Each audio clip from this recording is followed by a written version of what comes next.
have to have some empathy for people. Well, and so Ben, let me assuage these fears here for a moment. What we're seeing, I think, in this protest is the result of an argument prosecuted by the Hillary Clinton campaign that Donald Trump was X, Y, or Z adjective that is synonymous with deplorable. It was unfair. It mischaracterized him. And there are a lot of voters out there that are scared because of the misportrayal of Donald Trump. Let me tell you who the real Donald Trump is. The real Donald Trump is the only Republican on the stage who said that Confederate flag in South Carolina has to come down. The real Donald Trump is the only Republican candidate who said what happened to Sandra Bland was bad, and I'm going to look into that. Donald Trump has reached across the aisle on these issues, and I hope, and I think that he will look into criminal justice reform. That's something that can be a bipartisan effort that's put forward in Congress, but to get there, we have to stop stoking fears in individuals, and we have to talk about unity here. We can't stoke fears, Dan Jones. It's irresponsible to stoke fears. That's enough. Now, hold on a second. Muslim parents that are afraid right now aren't afraid because these kids with these signs. They're afraid because he said over and over again that he wanted to ban people of their faith. That lands like a bomb in the rack. Hold on a second. You want to explain to me why people who are scared shouldn't be afraid, and you want... But for you to say internment camps... Hey, I didn't say internment camps. People are afraid of that. But you should correct that. You should correct that fear. That's not true. Donald Trump has never proposed internment camps. You have to correct that fear. You guys won, and you need to back off.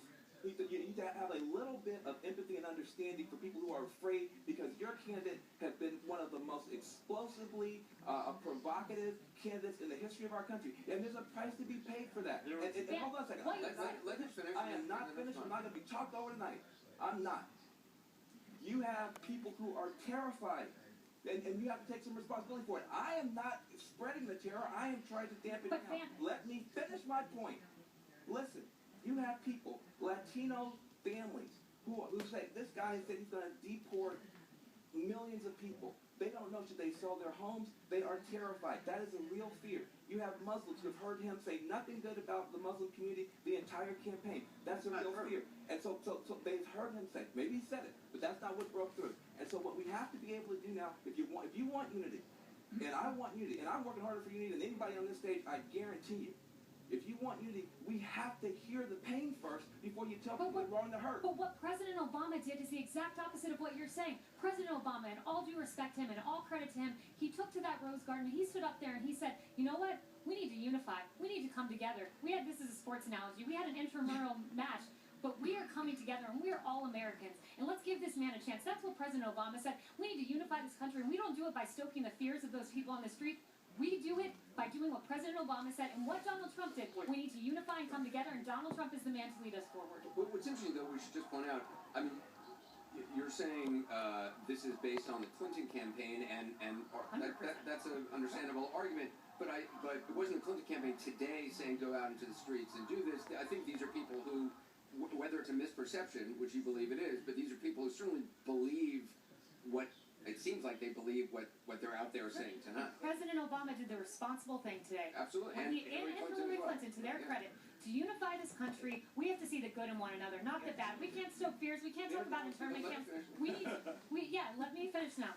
We need to come together, and we don't do that by putting false rumors out there about internment camps. We do that by saying, let's see the good in one another. That's what Hillary Clinton did. That's what Donald Trump did. It's what Barack Obama did. Credit to all three of them for that. They have become what they fought.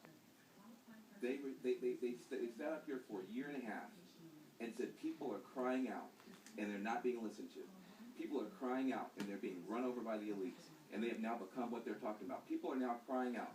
I am not spreading rumors about internment camps. I'm telling you, that is a real fear. I'm fighting against it. I was on the phone before we came here fighting against it, trying to calm people down. I'll be doing a Facebook Live tonight, trying to calm people down. But you can't brush this stuff off when it's real. We've had this conversation before. But you cannot spend 200+ years marinating in a culture of racism. Racism of the Democratic Party and the American left. I'm sorry, dividing people by group. The other day you sat on this set or the other set and talked about what, white backlash? And that's because white lash?